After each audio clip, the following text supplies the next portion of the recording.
so my wonderful assistant, Ms. Chickamara in the back, she's also a former AdmissionSquad student. She'll be coming around to give each family a folder. So we only have 15. So if more people don't show up, then we can give out more. But right now we're gonna do it by family, and then we'll go from there, okay? So tonight, I wanted to just curate a conversation around some of the major changes that are happening to the SHSAT coming in 2025 and 2026. But I assume everyone here in the room has a 7th grader. Is that correct? Yes. Okay, great. No, right? Yes, 7th grade right now, heading into 8th grade. So everything I'm going to share tonight is going to be for this October/November's exam.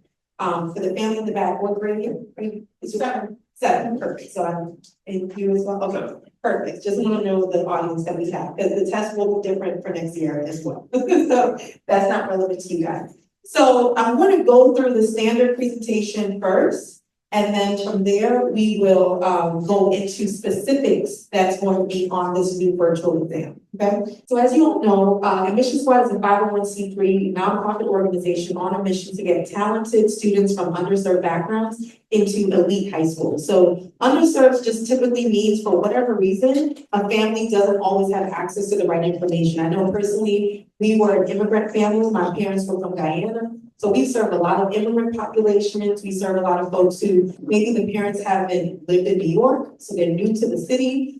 They just don't really understand how to navigate the New York City high school admission process. So that's what we exist to serve. So we don't necessarily only take low-income families. We just want to make sure that if your child has the ability to place into one of these schools and they are in a position to prep, we want to fill that gap for them. So we want to close the information gap and close the content readiness gap. We do this through 3 signature programs. We have our Early Start program, starting with students as early as 5th grade. And then we go into our SHSAT summer and fall boot camp, which all of the 7th graders here should be a part of. So if you're not already signed up for that, we will share more information about it. And then in high school, we have additional programming. We call it the Excellence Amplified program. And that's where we ensure that you're connected to the resources to stay on track for top college admissions. Excellent.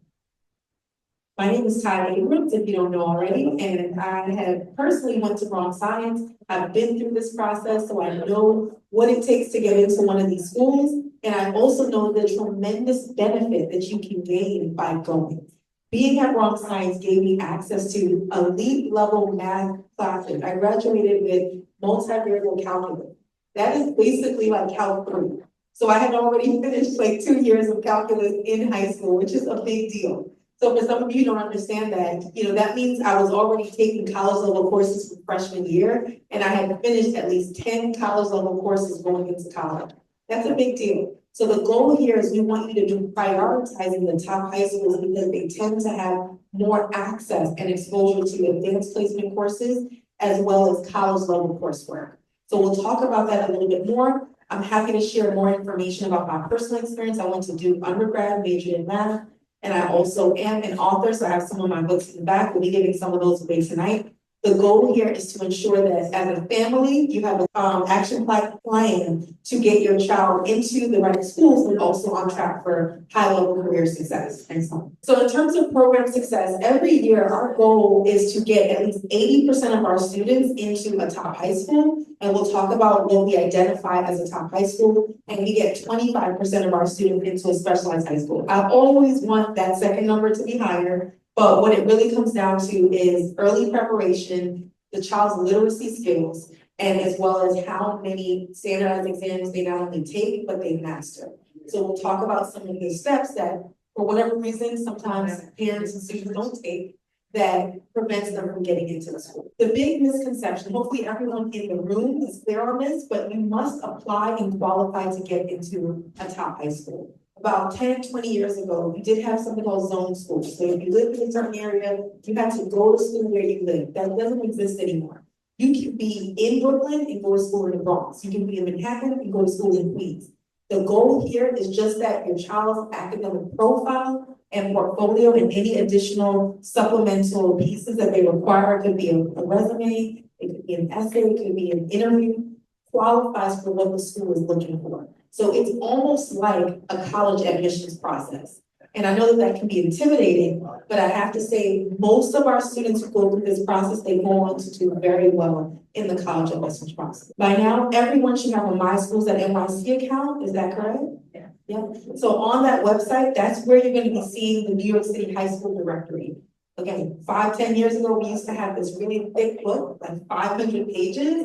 Yeah, so you can actually see the 1,500 schools that we have available, but no, we don't have that anymore. So you have to do everything online. So a lot of times, parents don't always know how to navigate the website to see exactly what is a good school versus not a good school. I even got some anecdotal feedback from a parent that said that My Schools at NYC made a recommendation that their child would have a poor chance of getting into one of the top high schools, and they, in fact, based on our recommendation, placed into one of those top schools. So you have to be very careful with, a website dictating your decision making. And that's where we do support every family at the final stage of our process with a one-on-one consultation where we can support you in understanding exactly what to put on the list. There's a way in which we call it New York City Public Schools now, they did a whole rebrand. New York City Public Schools does not want everyone to put the top schools, but there's a way to do it where your child is still in an advantageous position. So we talk through that in our program. All right, so what is a top high school?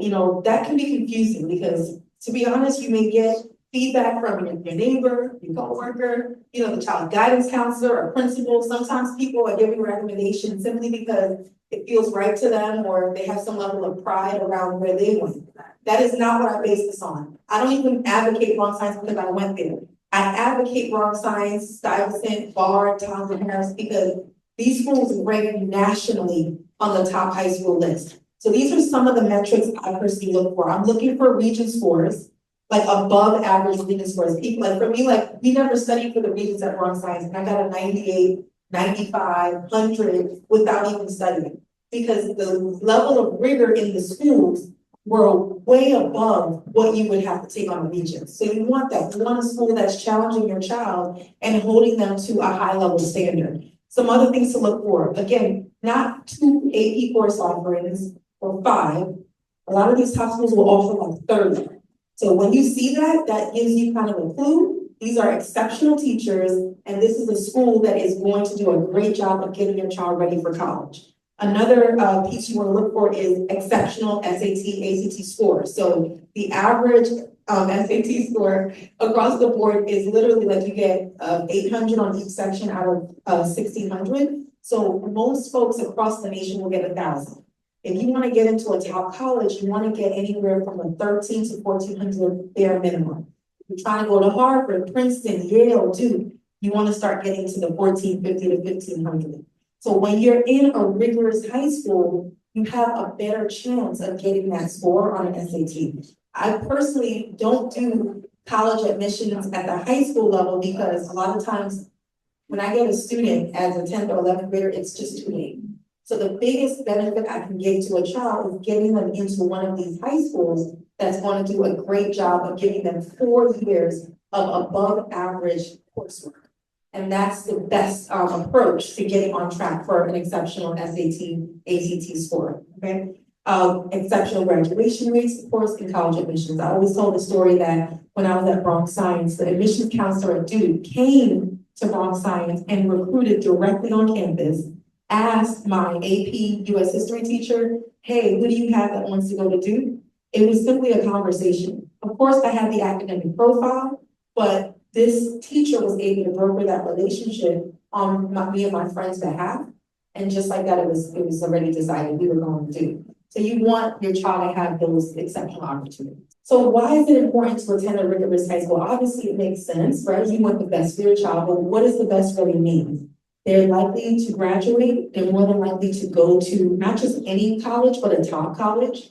They're going to develop good studying habits, time management habits, and even stress management habits. They're also better equipped for the college workload because you have to juggle a lot of different things. And they're more likely to be accepted into these elite environments and be successful. I remember being a freshman at Duke and it was hard, to potentially transfer. But the reality is, for the most part, I could handle it. It was one math class that was stressing me out, but I'm not even friend. So outside of that, it was still manageable because when you're in these schools, they're actually treating you like a college student. So you need to know how to manage yourself, manage your workload, and all of the various pieces that comes with the puzzle. So that is why we want to attend a rigorous high school. So any questions on what I shared so far? Yes. I'm gonna share the PowerPoint with you. So you don't even have to look up. Being so stupid. Alrighty, so this is just some metrics to be mindful of. So to get to identify a top high school, we're specifically looking at a rate called a college readiness rate. And that is 79% and above, because a lot of people ask, like, where'd you come up with this list? So we look at the college readiness rate, and we get this from publicly available data provided by New York City Public Schools. So this is, again, not a list of schools that, you know, it just felt right to me. It is something that I actually researched. We do it just about annually. We kind of slowed down because during COVID, they weren't really publishing accurate data. So we just published an updated list just last year. Everyone here should know what a specialized high school is. There are 9 schools in New York City that count as a specialized high school and is protected under state law. The only way to go into these specialized high schools is by taking the SHSAT. They don't look at your grades.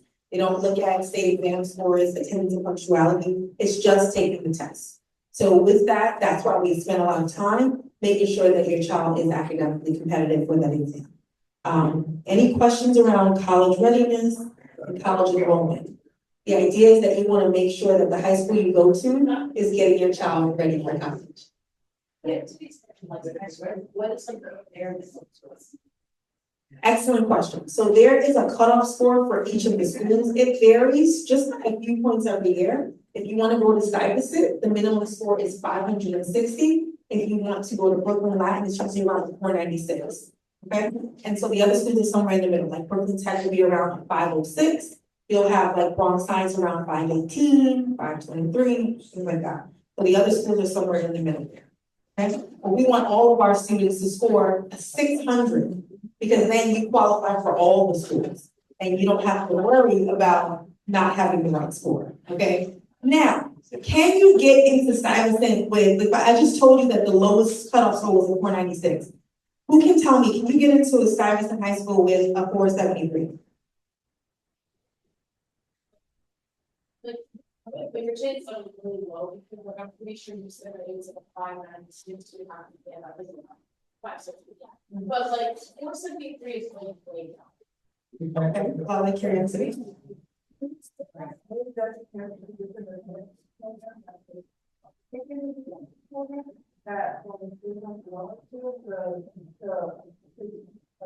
What it gives them a chance to raise up their score.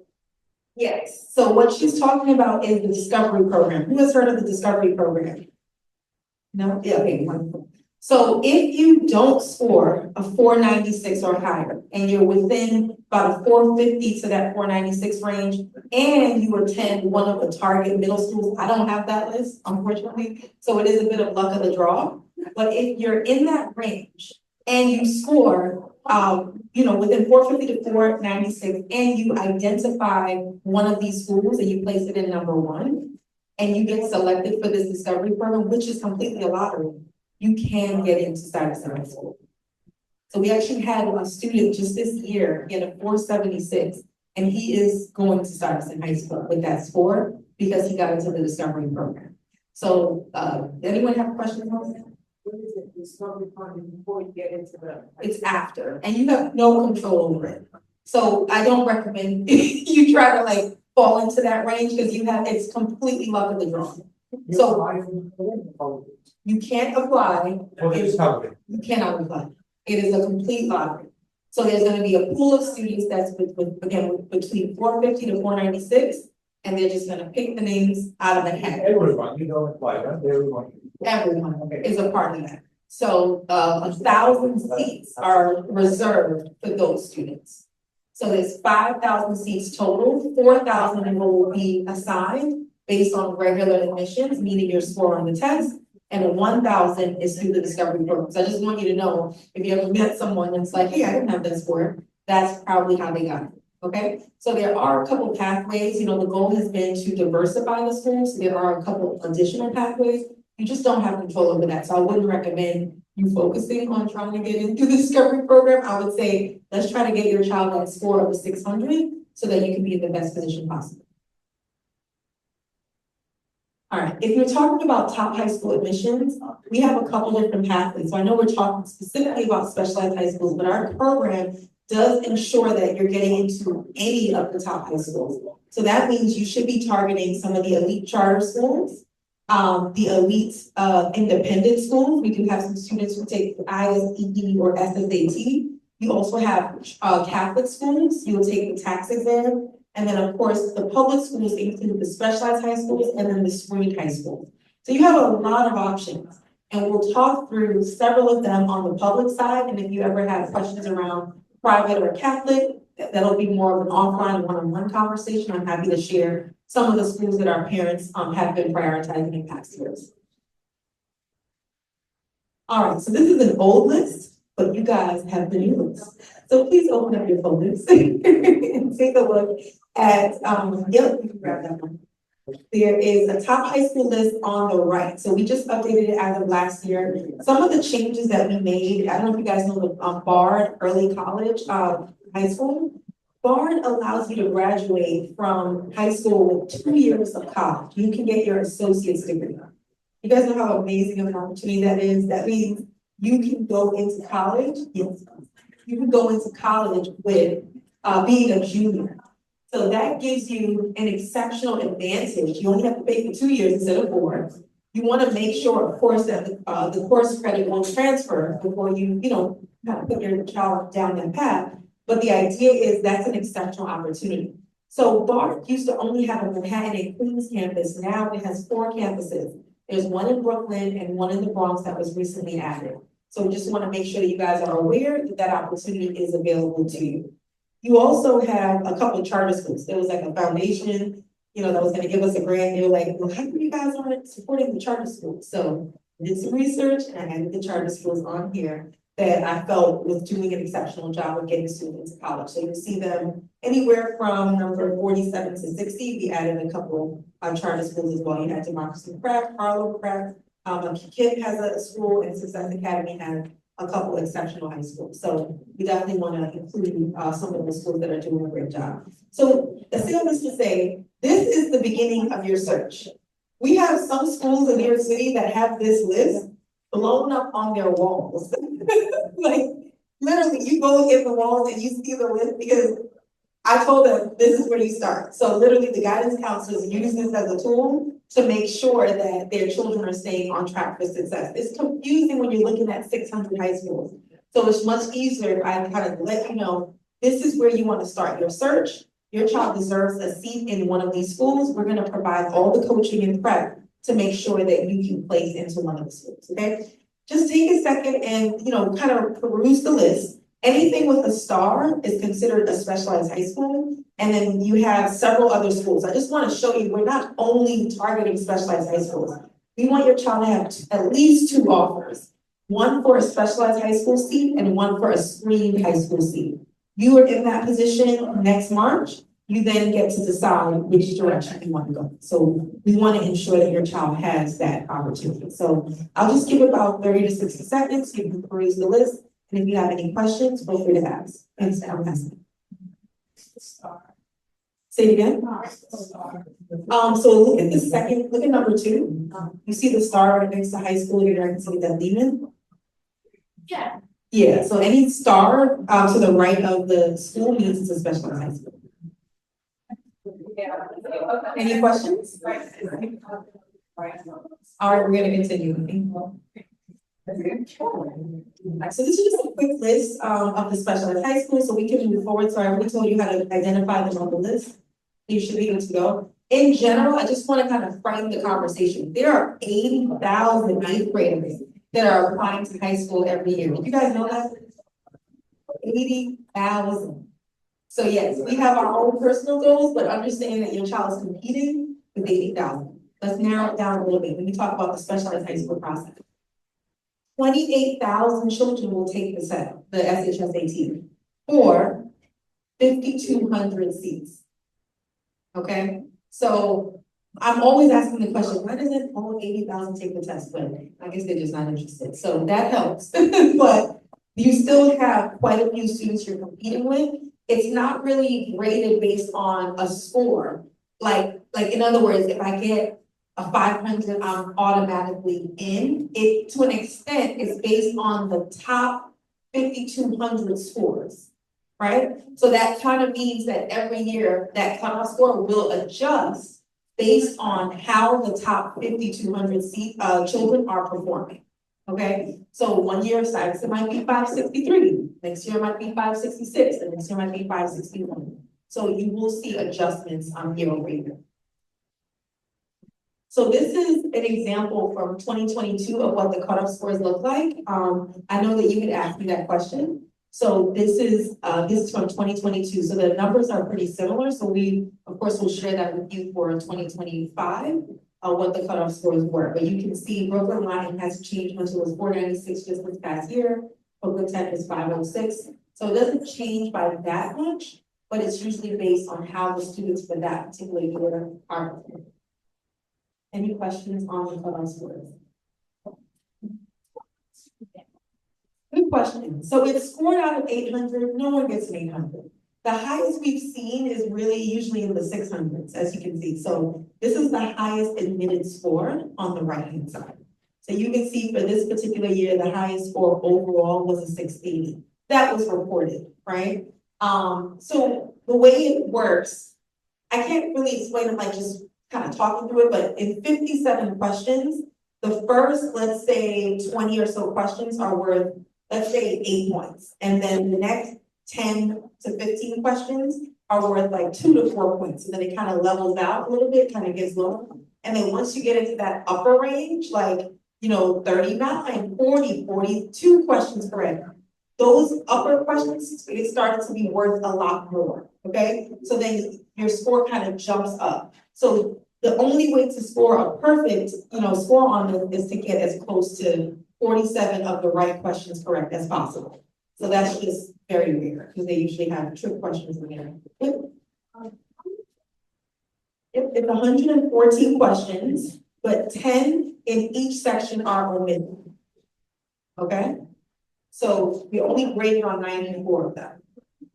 Okay? But you can't guess which 94. So don't try to figure that out. You just need to get as many correct as possible, okay? Yes. How much, is it 3 hours? Yes. 3 hours, and you can budget your time however you want. So it's important, just again, we just want to have tackled at least 1,000 questions. Master 1,000 questions before you take the addition.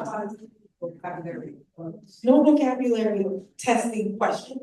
But in general, enhancing your vocabulary can always help.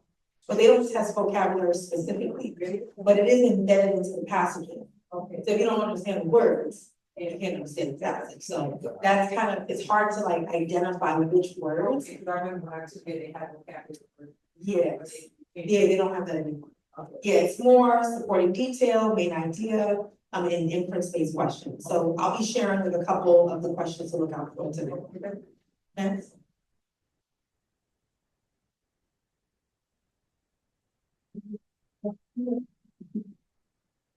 So there's really only 2 routes to getting into a top high school on the public side. You're either going to be going to a specialized high school, and the goal is to get a qualifying score on the SHSAT, or you're going to be going to a screened high school, and that's going to be based on your 7th grade final report card total average, as well as your state exams, as well as having less than 10 absences and less than 10 latenesses in 7th grade.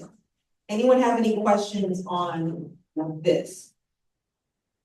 And the last piece, for some of the schools, again, like BAR does require an interview, an additional assessment. Beacon requires 2 additional essays. So some of the schools do require additional components to the child's application to be in a position to qualify. Okay. All right, so I'm going to shift gears. I'm going to shift gears into the actual SHSAT. So if you look in your folder on the left-hand side, you should see a bit of a handout. This is from the DOE on why the test is now going digital. So it's on the left-hand side, behind my bio. Yep, you should see a handout. Excellent. That's from the DOE. So just take about a minute or so just to peruse the bio. I mean, the handout from the DOE. Yes, ma'am. And we're kind of gonna go through why they decided to change the exam to be digital. I'll give you guys about a minute or two to do that. All right, so I'm gonna start walking us through this document, just so you can, I just wanted to kind of bring attention to a couple of important items. So if you look at the bottom of the first page, the question is, why is the SHSAT moving to a digital format? So just overall, in the high stakes testing landscape, even down to the state exams, everything is going digital. The SAT already went digital, so did the PSAT, state exams have been digital, right? So just across the board, they're just trying to move to this model. It is more affordable to administer this test on a digital basis. I know just running AdmissionSquad, we have to spend a lot of money on printing exams out. So not having to do that is a benefit, but for the child, it can be a little tricky. So we do want to make sure that your child is getting as much prep as possible in that digital environment, and they're in a position to be successful, okay, with this transition. The next piece I wanted you to focus on is the difference between 2025 and 2026. So again, from anyone who has a seventh grader, the exam will mostly be the same for 2025. So that's a good thing. So any of our exams that we used in the past, the only difference is you're going to see it in an online platform. 2026, it will be adaptive, meaning you start with easy questions, and as you get the easier questions correct, it now shoots you into higher questions.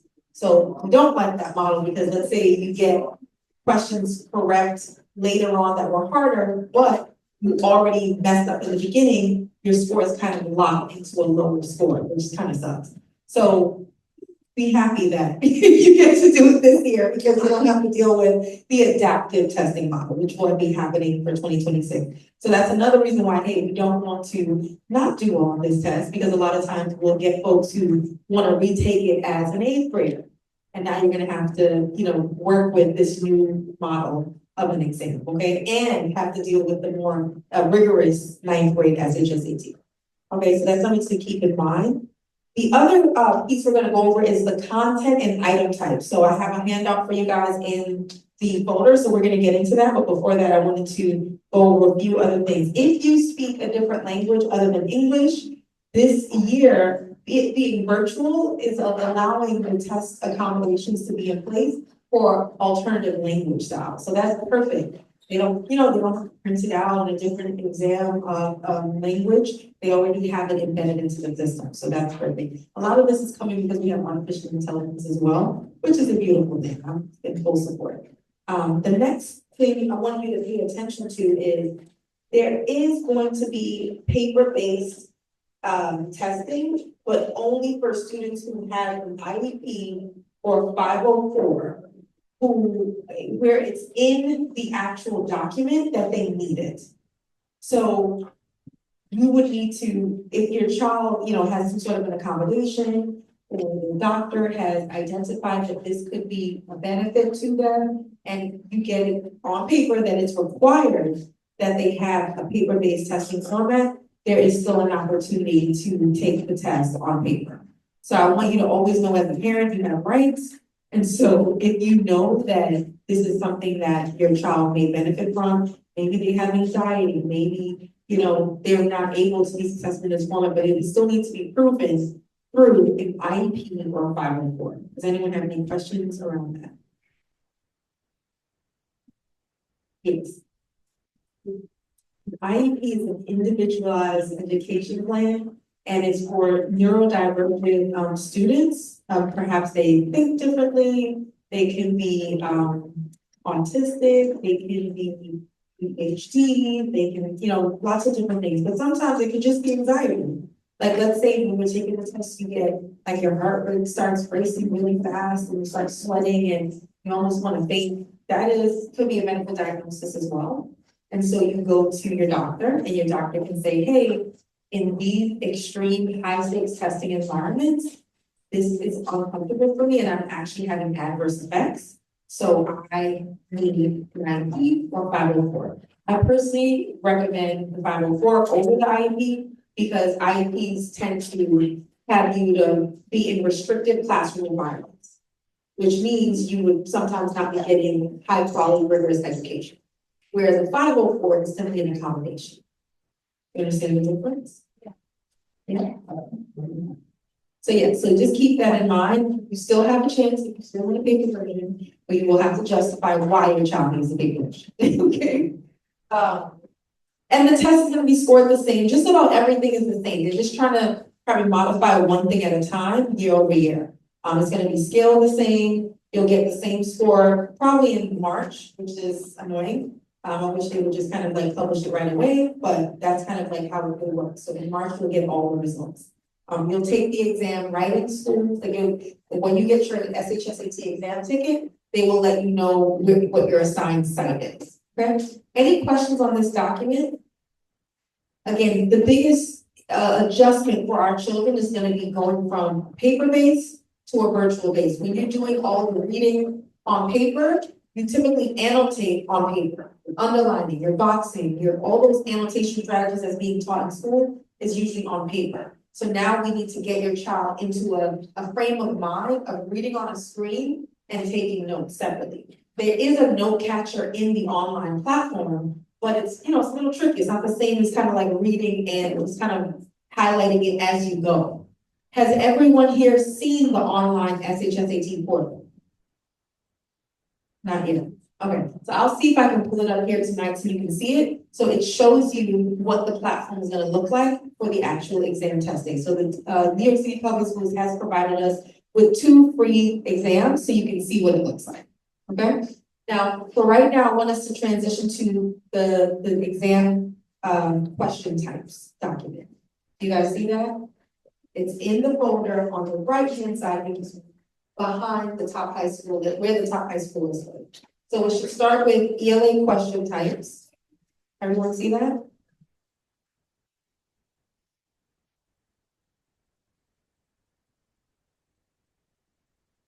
You got that? It should be 3 sheets, okay? It may or may not be safe. We work with what we got. Okay. All right. So up to this point, all of ELA was multiple choice, and then most of math was multiple choice, and you only had 5 short response, what we call it grid response questions. That is no longer. They have a few more question types that they've added. So the first sheet back in front are the ELA question types that I was able to capture from this online SHSAT portal. So you see the first one is multiple choice. So 89% of the ELA exam will still be multiple choice. So that one is fine. And then this next one is select all that apply. So those questions are like, you gotta really know what you're talking about. It's just a little bit harder. This is new. This is the first time we've ever done this question type. So yeah, get ready for that. Then look at the back sheet. Move each answer to the correct box. This shows up in both ELA and math.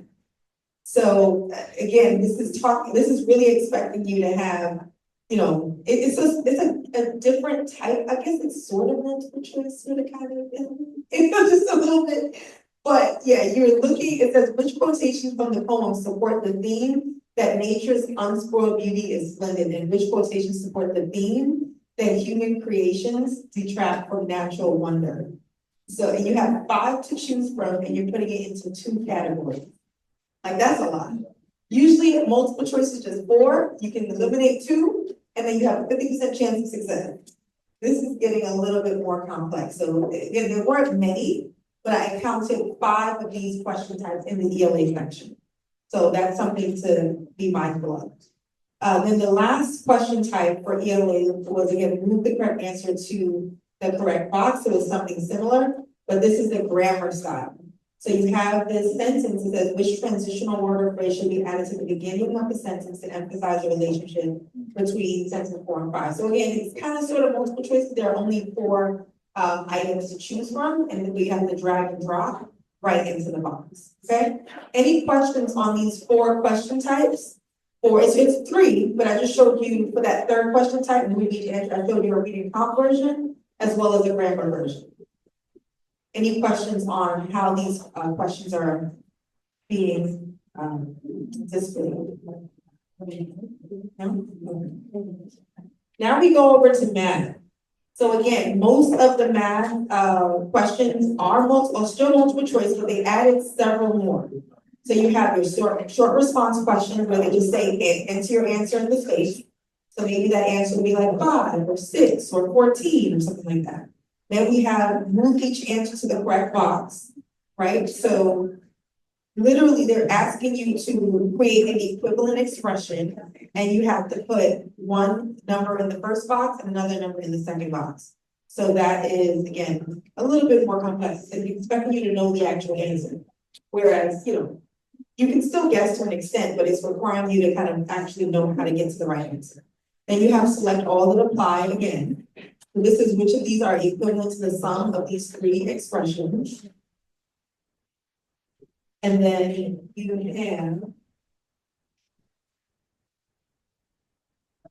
have this one is select all the correct answers. So same thing. So you have these points on a graph and you're trying to figure out which points satisfy the information in the question. So I still count this one as select all that apply. Then you have select from the drop down. This one's a little bit like, whoa. I've seen this on Khan Academy before, like some of those online platforms where embedded into the question, like it's almost like they're scaffolding the way to the final answer. And at each stage, they're asking you to select from a drop down menu. I've only seen that in like some of the Khan Academy, some of those like online exam prep platforms, and they kind of added this to the SHSAT, which again, we've never had that question type before. On the back, I saw this and I was like, whoa, they have a calculator now? It's not exactly a calculator.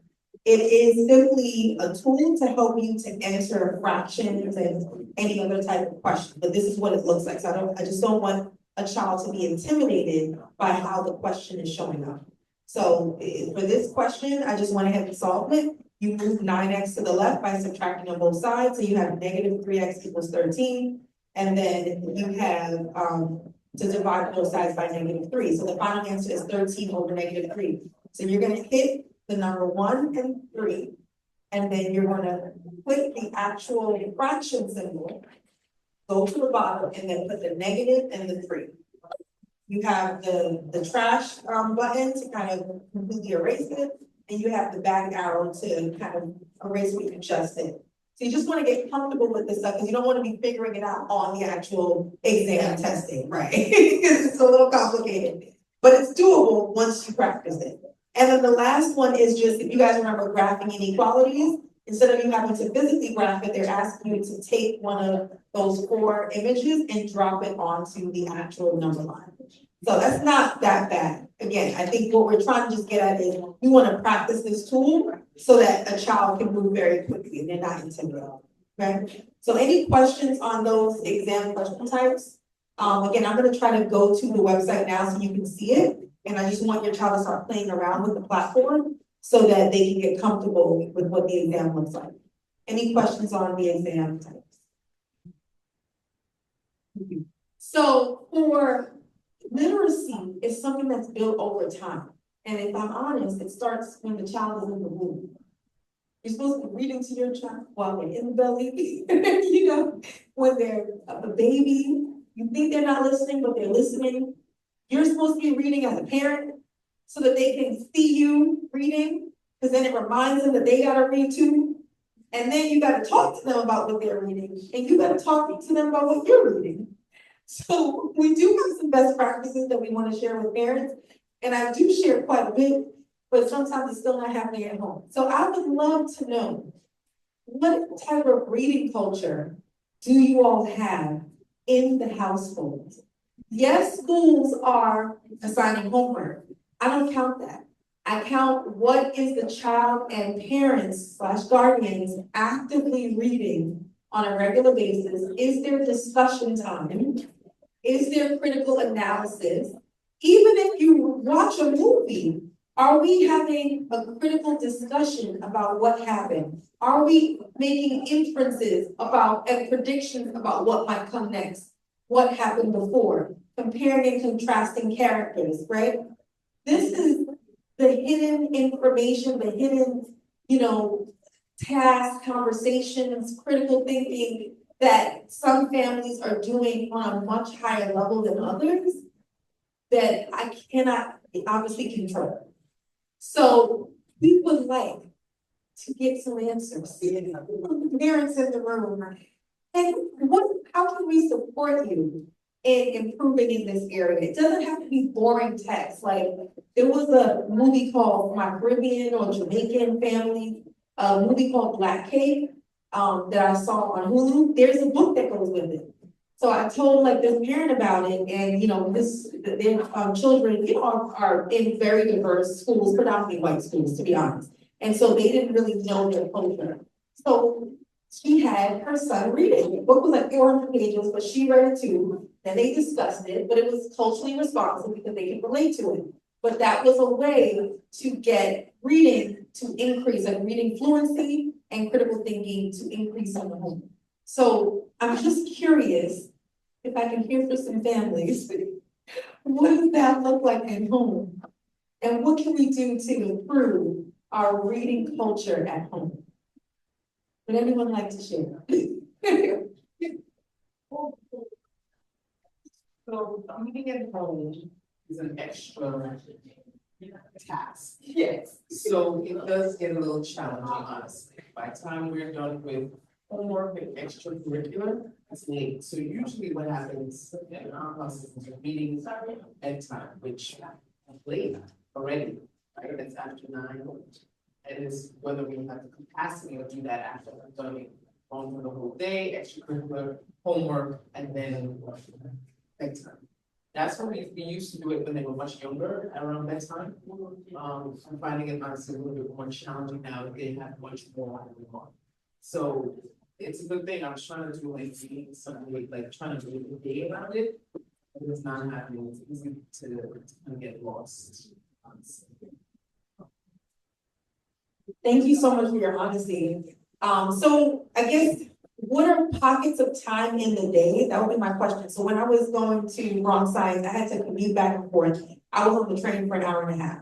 So I used those 3 hours a day wisely to get homework done, reading done, like checking out college applications. Like we did a lot on the train. So that was a pocket of time. Even at school, I had 3 periods. I had lunchtime, right? I'm just trying to, this is about time management too, right? And this is not necessarily only a task for the parent, this is a task for the child. To now say, hey, I want to make sure that this is a priority for me. Maybe it's waking up 30 minutes earlier to do some morning reading time, right? So like really looking at the child's calendar to identify how to get this in, because just like building muscles in the gym, it's just something we cannot do for the child. I just want to make sure that is super clear. And so when we get to the end of this whole thing, the math section of the SHSAT requires literacy.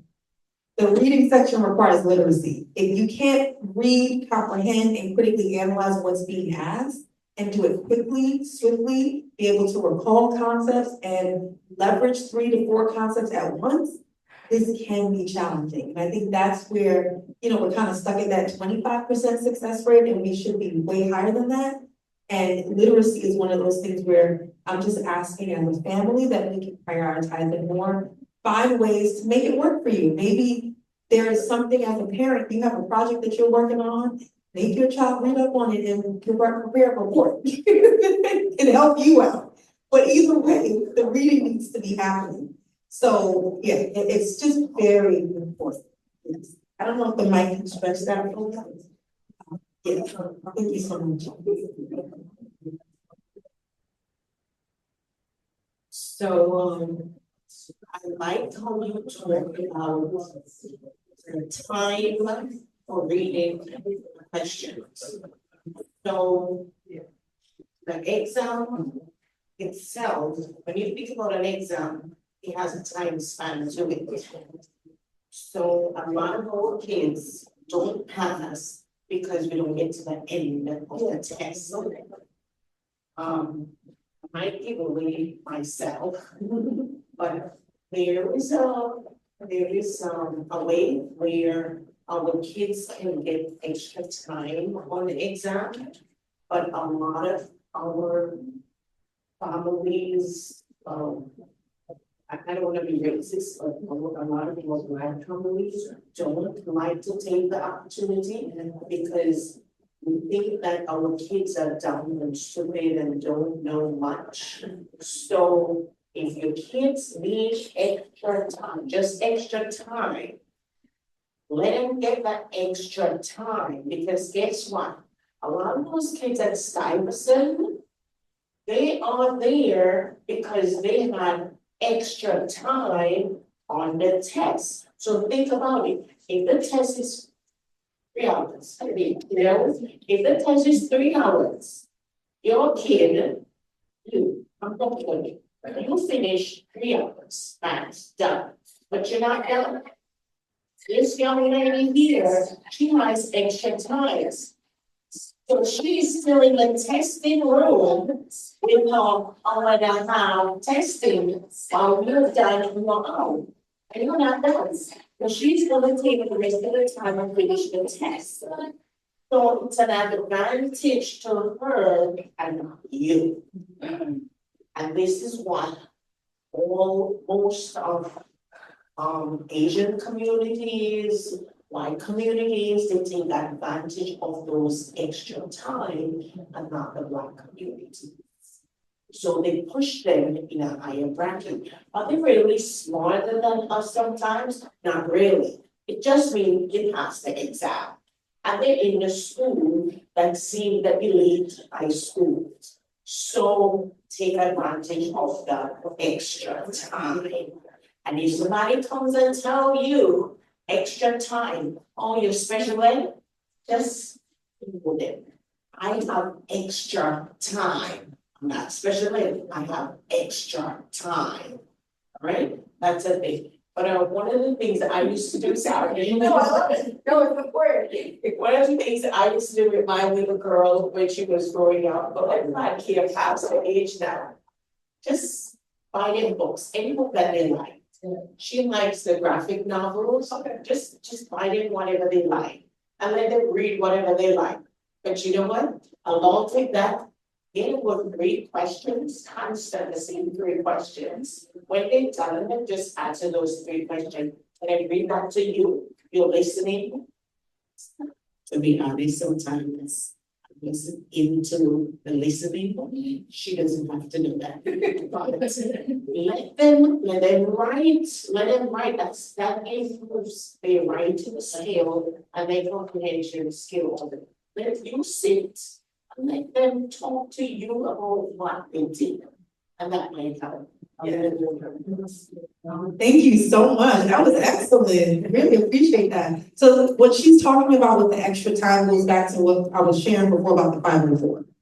Like, if you need that 504, just get it. And we can show you how to position your child to get it. We don't want to falsify the opportunity, but we do want to monitor your child's performance over, let's say, 4 to 5 diagnostics. And if we're noticing child is not finishing in the 3 hours, we want to look into that a little bit further and get the support and paperwork in place to have the 504.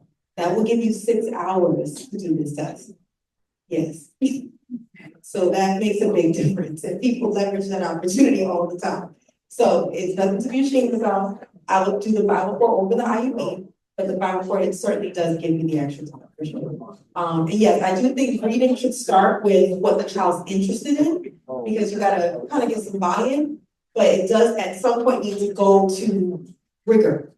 Because what we're seeing, there's 6 to 7 passages and our children are getting burnt out because the focus isn't there, stamina isn't there, and they're not able to kind of do multiple passages in succession.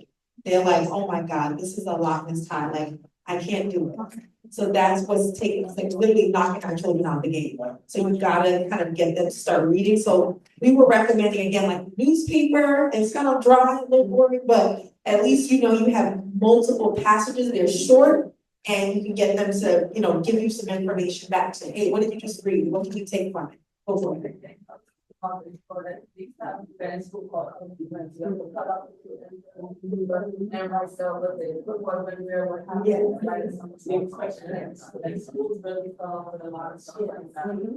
Yeah, literacy is, you have to create, again, the culture around it. I know we have a lot going on in the world, but we can't do this work for our children, and with AI coming, they're just finding ways for the robots to do it. At this point, they're like, okay, how can we not rely on humans anymore? So you, as an individual, as a young person that needs to somehow make a name for themselves in this world, you're going to have to do the work to set yourself apart. Yes, we're all using ChatGPT in some capacity, but you need to make sure that you can produce equal to or greater than what ChatGPT is producing, right? And any other AI tool that you're using. So keep that in mind as we continue to advance. TikTok, YouTube, all the social media, it can't take away from your ability to sit down and read about 20 to 30 pages of text within, 30 minutes to 45 minutes. So just start small, start with one passage, then do 2 passages, and just start increasing your ability to read quickly and recall that information. So that literacy piece is extremely important. I'm just asking everyone to make that commitment from today. Even the parents, because if it's a family goal, then they can hold you accountable and you can hold them accountable. So it makes it different. A lot of times our parents are telling us what to do. And then, the parents ain't doing it themselves. So they need to see you doing it. Because sometimes it gives more buy, right? There was a time frame, Well, okay, so the actual test is 90 minutes for the ELA section and you're reading 6 passages. The passages, like you just want to actually look at it to see how much text, So it could be like a good 20 pages. If they can do 20 pages in like 15 to 20 minutes, it's a lot, but you just start small. Start with one chapter. See how long it takes you to do one chapter and then keep cutting that time down. Just to read one chapter. Maybe that one chapter might take it out the first time. And then you get it down to 45 minutes. And you get it down to, you know what I mean? They're just trying to compete with themselves to get faster. And then the other question is, so what did you just read? And they're like, I just was working with a student, like, we were reading How to Win Friends and Influence People. I don't know what she read versus what I read. So I said, you need to go back and read that again. And then when we went over it again, I was like, if it takes you 2 hours, get through this chapter and tell me what it is about. And so I'm just telling you, with social media and all this technology stuff, it is impacting how our children think. Like they're not as quick as they should be. They're not retaining. The writing too, yeah. The writing competency is weak. Like there's another student I'm working with one-on-one, like I'm just trying to get her to organize her notes. It's like all over the place. Like she's getting smarter, but she's still so disorganized. And what you write is a reflection of what's in your brain. Everything is like scattered. So all of that is like things that we can start to work on. Okay. So that's on the ELA side, the literacy piece. Like again, when we do drills, the grammar section is only like 9 questions. We can teach that in like a month. That's super easy. But the reading comp takes time. But that stamina is the hardest part, to get the child to be able to sit through that many passages quickly and recall the information. The only way, just like lifting weights in the gym, the more you do it, the stronger you get.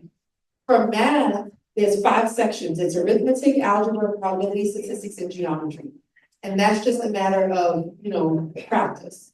We want to see as many problems as we can. They do say that it's aligned to 7th grade content. For the most part it is, but it's still advanced level 7th grade content. There's the geometry content is not in 7th grade. That's more like 8th and 9th grade. But the probability is technically in the curriculum, but to be honest, most teachers never get to probability. They never get to statistics. So a lot of times the children never see it, but it will be on this exam.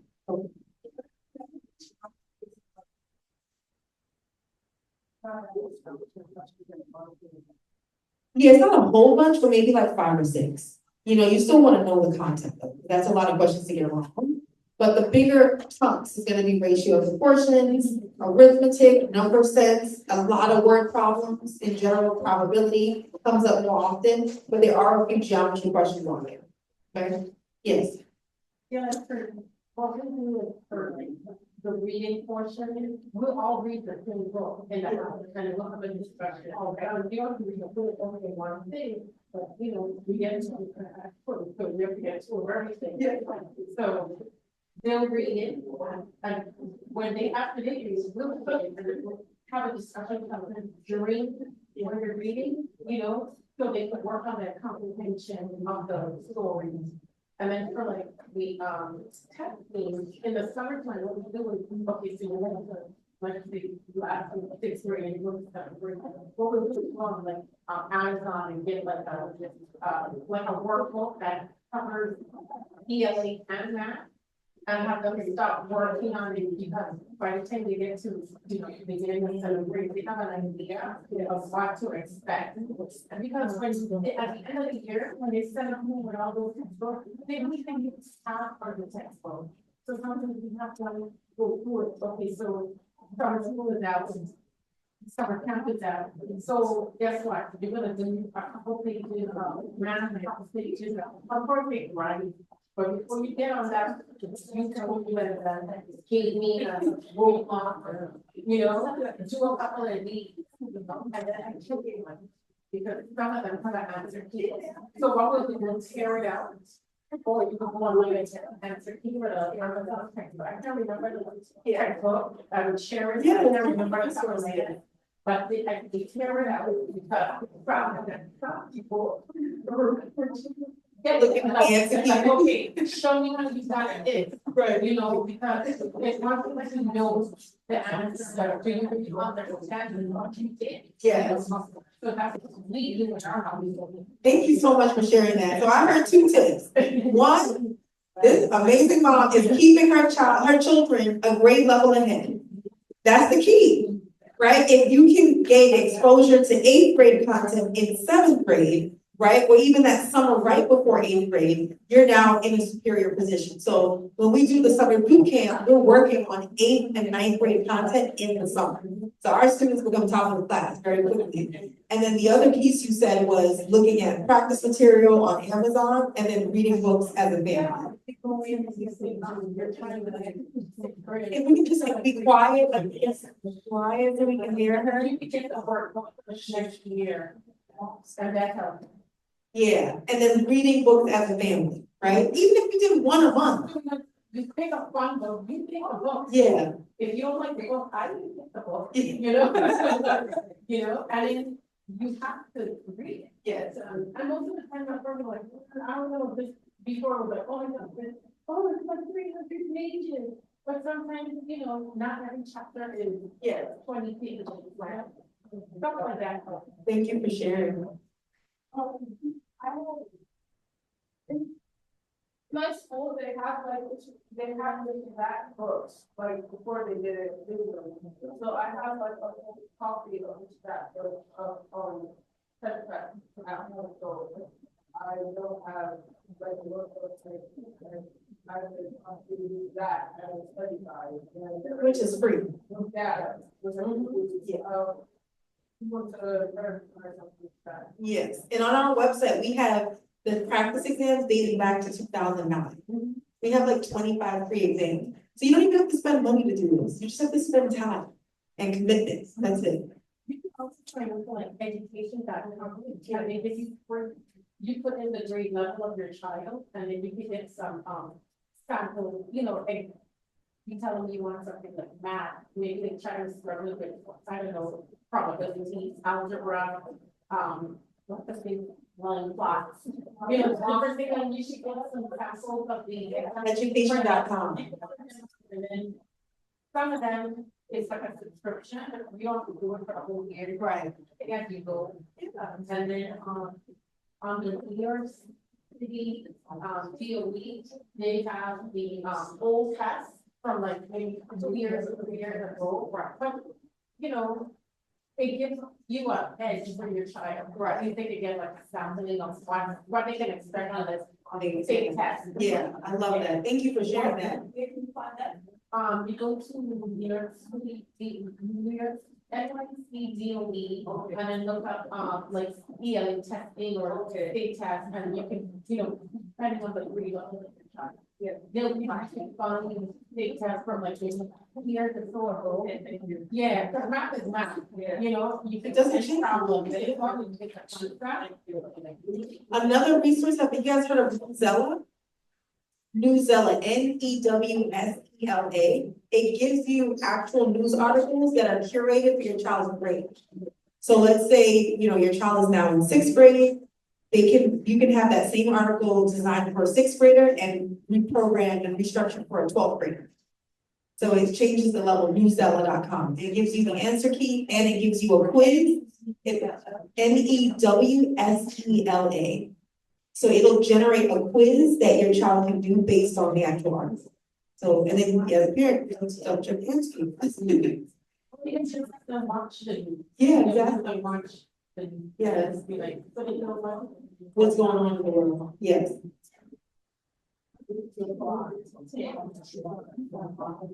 Yes, okay, any questions? Any other questions on everything we shared here tonight?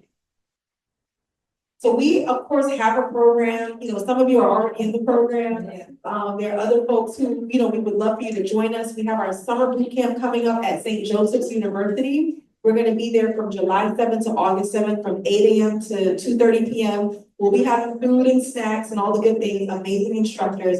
And we're gonna be digging into this work together this summer. So we invite you, if you haven't signed up already, to join us for our SHSAT summer and fall boot camp.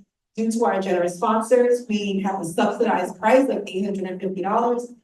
The price is usually $3,000, but our donors usually pay for the rest of it. So we're super grateful for that, and we provide support up until the actual SHSAT.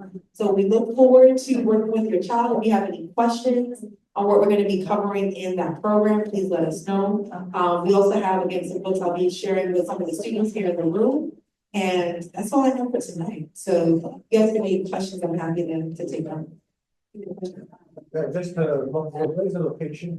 Yeah, it's gonna be at 222 Clinton Avenue in Clinton Hill, Brooklyn. Did the same as Yep, like last summer. last time? Yeah, St. Joseph's University, yeah, Okay, and, the podium will be. at Stuyvesant High School. Online, right? Well, we're gonna be at Stuyvesant High School on Saturdays or online on Sundays. So it's whichever one Okay. you wanna opt into.